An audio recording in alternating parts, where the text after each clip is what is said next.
Aperitivo in Venice, Singani in Bolivia, and Chicha in Colombia. This week, it's all about cocktails. Traveling the world to bring you delicious dishes, tasty beverages, and interesting experiences. This is the Destination Eat Drink Podcast on the Radio Misfits Podcast Network. I'm Brent Peterson. Welcome to Destination Eat Drink, the travel podcast for foodies. This is the place for food and travel all over the world at destinationeatdrink.com, on the Destination Eat Drink YouTube channel, and here on the Destination Eat Drink podcast. And this week, we're talking cocktails from all over the world, from the U.S. to Italy to Bolivia and Colombia. But first, let me give you some big news. Destination Eat Drink has been named a finalist for Best Lifestyle Podcast in the annual Taste Awards. It's a very prestigious award, and I'm very, very honored to be selected as a finalist. And the winner will be determined by listener voting. So if you like the podcast, please vote for us at thetasteawards.com and click on Viewers' Choice Voting. I've also got a link in the show notes. And thank you very, very much. Okay, I'm ready to get my cocktail going, so let's drink. Destination Eat Drink.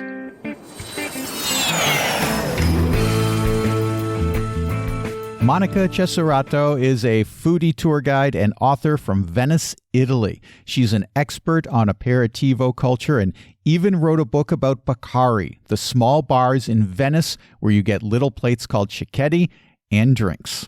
She tells me about aperitivos in Venice. Well, aperitivo rhymes with the best moment of the day for locals. So, we usually enjoy a good aperitivo after 6 p.m. So when people, before coming back home from a long working day, you get your moment. Doesn't matter if you are alone or with someone else. You like to keep that time 30, 40 minutes, 1 hour for yourself and just release the stress of the day with a nice drink and some appetizers. But the term itself, aperitivo, derived from the Latin aperitivus, passed through the French aperitif, and indicates the function of a liquid which, as accurate medical studies have shown, opens the stomach thanks to bitter tasting substances, and it prepares for good digestion. So it's something that you always have before a proper dinner. It's just the moment before the dinner. So actually, it's always food o'clock in Italy. You start with breakfast at home, then you go with the second breakfast before starting your working day, because it's nice to say ciao to your favorite barista and do a little bit of chit-chat. Yes. Then for sure you're going to have some other coffee along the day with your colleagues, because having a coffee is a way of socializing. So coffee is more than just coffee for us. Then you have lunch. And then you have the sweet afternoon snack, and then you have the aperitif, and then you have the dinner. So, I mean, it's a busy long day for Italians. Plan your whole day around this, around all of these big events that happen during the day. Exactly. And one of the last ones is the aperitivo. And the thing that I notice is, you go anywhere in Italy and you get an aperitivo, and maybe you'll get like a little cup of potato chips or a little dish of olives. But in Turin, you can have very fancy aperitivo to go with your drink. In other words, some nice food spread set out for them. What kinds of things might we eat with our drink? Yeah, well, let's say that in Italy, the modern aperitif was established at the end of the 18th century with the spread of vermouth. So, vermouth was born in 1786 in Turin, when the herbalist Antonio Benedetto Carpano, in his nice workshop in the very center of the city, combined wine with an infusion of herbs and roots. Well, that was a huge success because he just sent his laboratory, his workshop was right in front to the Turin Palace. So he just sent some bottles to taste to the king. Well, it was a huge success due to the favor of King Vittorio Amedeo III. You know, if you had the blessing of a king, your products for sure could become a huge success because kings and queens were the best influencers, Brent, in the time. Yes. So if kings say this is a good product, well, then for sure you could score like crazy. So the vermouth is the most representative drink in Turin, and it's a very special and complex drink because of this very special combination of herbs and roots, very kind of magical recipes. There are some very, very sort of esoterical rules behind the recipe of a vermouth. So this fortified wine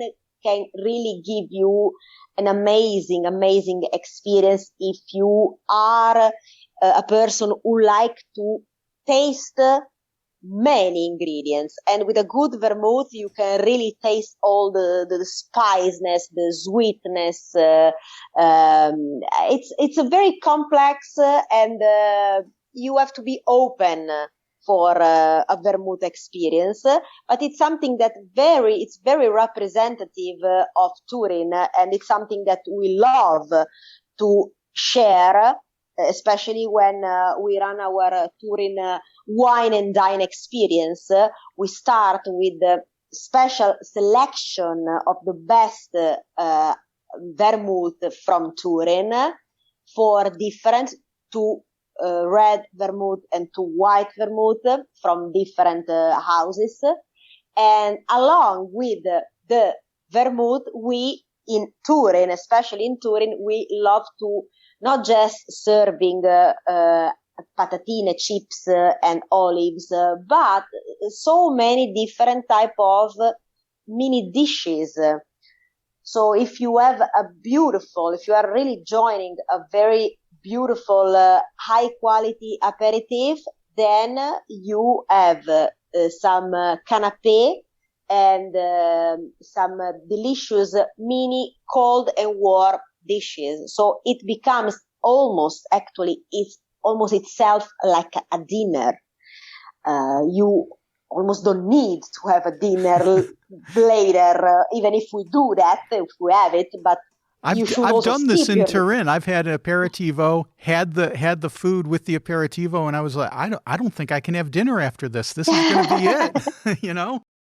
Jessica Baumgart is the brains behind Delicious Denver Food Tours. She tells me about cocktails in the Mile High City, including the Butter Pecan Old Fashioned. We have everything. So we have, the classic cocktails. One of my favorite drinks in the city is a Butter Pecan Old Fashioned at a place called Urban Farmer downtown. I love that spot. Oh, interesting. How do they make that?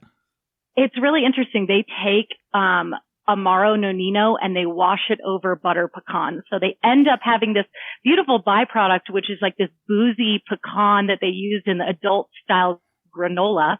And then they take the Amaro Nonino and work it into the old fashioned. So it's like a Woodford rye drink, but it has this really smooth, nice finish for people that are, not really big on rye drinks. But that's one of my favorite cocktails in the city.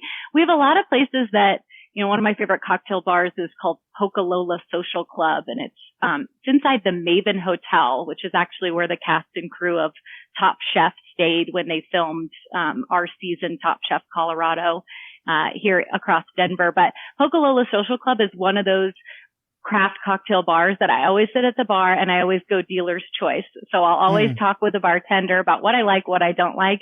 And then every cocktail is unique and interesting. So we've got a lot across the city. We have, some original places, and then we have like second locations, for some big cocktail bars. Death and Co. is a really, popular, cocktail bar that got started in Manhattan. and then expanded out to Denver. So we have their second location inside the Ramble Hotel, which is up in Rhino as well. Shafik Medji is a travel writer who's been around the world. His latest book is his travel memoir called Crossed Off the Map, Travels in Bolivia. He tells me about some drinks in this South American country.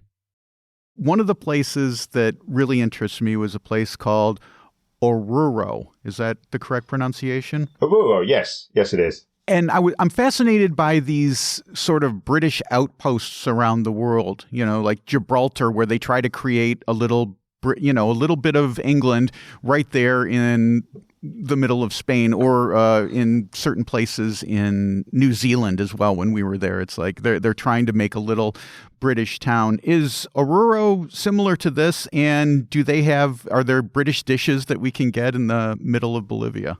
I'd say there were echoes. There were echoes of the British influence in Oruro. I mean, it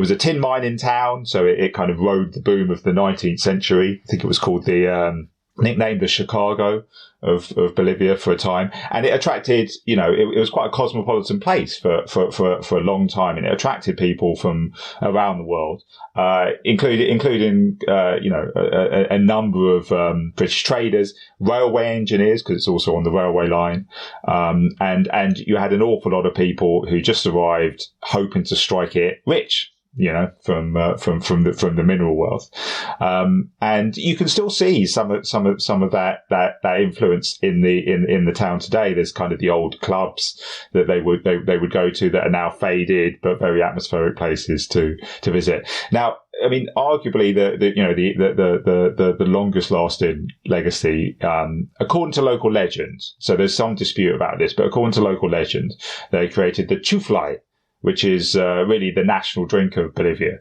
So it's a potent mix of Singani, which is a type of aguardiente, a type of brandy. So it's a mix of that and lemonade. So now if you go across Bolivia, you will have that drink, and reputedly, because obviously the British are big drinkers.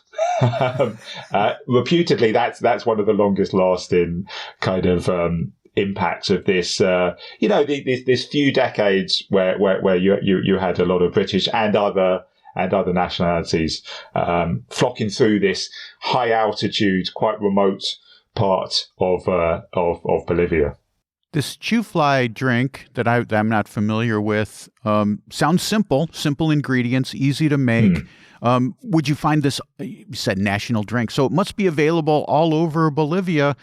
Are there any different twists or, different ingredients or different ways that it would be used that we might see it somewhere in the country?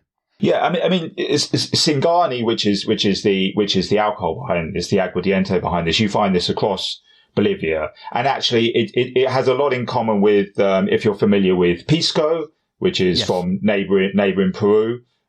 And also neighbouring Chile. That's a very contentious issue that I won't get into here. We can save that for another time. But it's, and there's the equivalent in, you have aguardiente in Argentina as well. And it's kind of, I mean, the origins of the drink are essentially, it was when the Spanish Catholic Church arrived over and needed wine for religious services and mass. And so they kind of created their own, they brought over grapevines and that gave birth to both the wine industry and also, Singani. But so Singani you find a kind of across, Bolivia. And really it's a very, you can use it for lots and lots of drinks. It works well with mixes. It's also, I mean, the finest stuff is very nice to drink neat as well. So yeah, it's something you get absolutely across the country. And did you say what it's distilled from? It's like a grape brandy, essentially. Okay. So maybe similar to a grappa.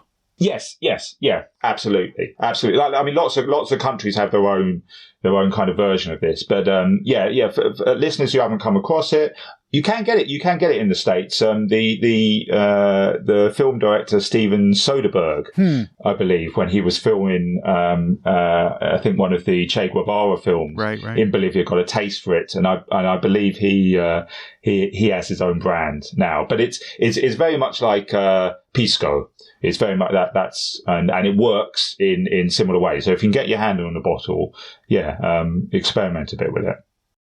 Laura Hernandez Espinoza, along with her mother, runs the world-famous restaurant Leo in Bogota, Colombia. She tells me about Chicha and Chicha cocktails. Let's talk about drinks a little bit, because you're the sommelier at Leo. But sometimes when I think of sommelier, I think, okay, they're going to be pairing the wine with my dish. But what you do is so much more complex than that. Talk to me about how you approach the role of sommelier at Leo. Yeah, well, I think every invention comes from the need of, in this case, of not having wine.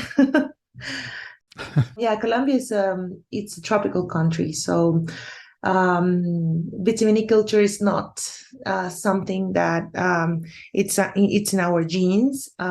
We produce the best cacao, we produce the best coffee. We have more than 365 fruits, so you can have one different fruit each day of the year. But we don't have wine. And I'm a wine lover, I have to say. But also in this process of pairing and harmonizing these dishes, these preparations that were very rich in exotic flavors, also wine wasn't always the best option.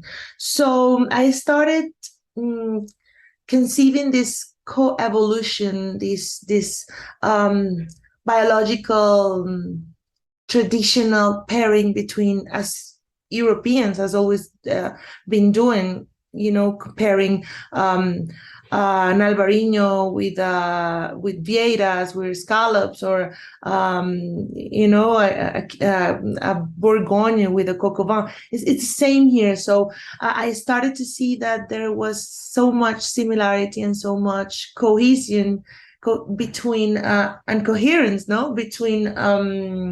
between ingredients and liquids from the different territories. So that's how I came up with La Sala de Laura. It's one of the two spaces in Leo, and it's also the liquid proposal in Leo. And it's a quest to exalt the beverage scene in Colombia, and it's a beverage proposal that it's based on ingredients from different ecosystems, such as the foothills, the mountain, the desert, the forest, the páramo, which is the high Andean mountain ecosystem, 3,500 meters above the sea level, and the humid forest.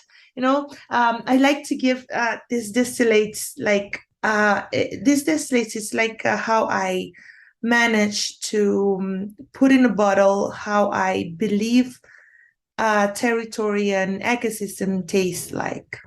And also, I work with a lot of indigenous communities that are artisans with beverages like Contra, which is a medicinal drink from the Senues in Sucre, or the essential Viche from the Afro-Pacific region, and fermented drinks like honey, meat, for example, like coca leaves fermented, like from jagua fermented, which is an Amazonian fruit, borojo, naidi. All those are endemic fruits that usually you can find a fermented version, like a wine. We call it a wine. Of course, it's not a wine because it comes from grapes, especially. But in Colombia, we call them wine, like guava wine and acai wine and gulupa wine. and I use this as an inspiration for creative mixology, but linked to the Colombian territory. Yeah, because what is wine but just fermented fruit? And that's exactly what you're talking about, which is fermented fruit. Staying on the fermented topic for just a moment, Laura, do you have, I'd say the one South American drink that I'm most familiar with, because a friend of mine used to make this, is chicha. And I'm wondering if you have chicha on your menu at Leo? Of course I do. I mean, Of course. I have to because it's the most emblematic drink. Is a common denominator to all territories, ecosystems, cultures in Colombia.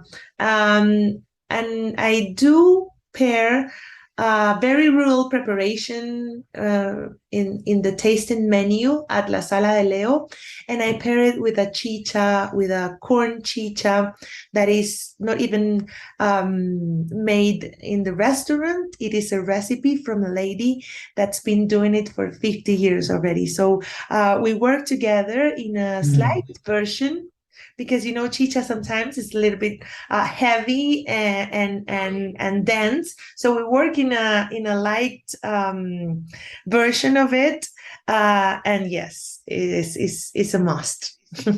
I'm going to tell you one thing about chicha, my experience with chicha, Laura, and that is, and you might find this horribly off from traditional chicha, but two things about chicha. One is, I used to take chicha and make a sorbet out of it, a frozen sorbet out of it. But I also used to love to take home some chicha, and I would make a cocktail with it with vodka. And I always thought vodka and chicha went really well together. Lovely, of course it goes well. I love chicha. It's in our DNA. And it's something that I really value and also like to promote. And I also like people to understand the ancestral importance that chicha has, not only for Colombia, but for Andean people.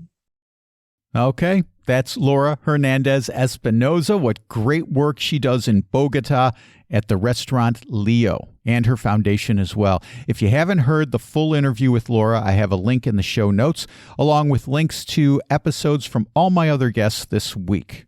Well, that's it for this week. Next week, we are in Switzerland for chocolate, stinky feet cheese, and a terrifying bike accident. Don't worry, everyone's okay. Until then, get over to destinationeatdrink.com. I just posted a story about a coffee drink in Portugal with a shot of firewater. You can read that at destinationeatdrink.com/blog. I also just released a brand new video. It's about something called reverse culture shock. We've been living in Portugal now for over 2 years, and going back to the U.S. is often strange. So I made a video about a few of those reverse culture shocks. You can see that by clicking on the video tab at destinationeatdrink.com or by going to my YouTube channel at Destination Eat Drink 946.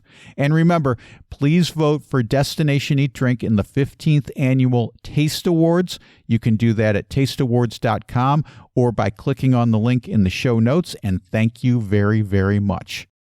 Destination Eat Drink is distributed by the Radio Misfits Podcast Network and Ed Silla, who created a chicha cocktail with scotch, except he left out the chicha. Thanks, Ed. I'm Brent Peterson, and I will see you down the road.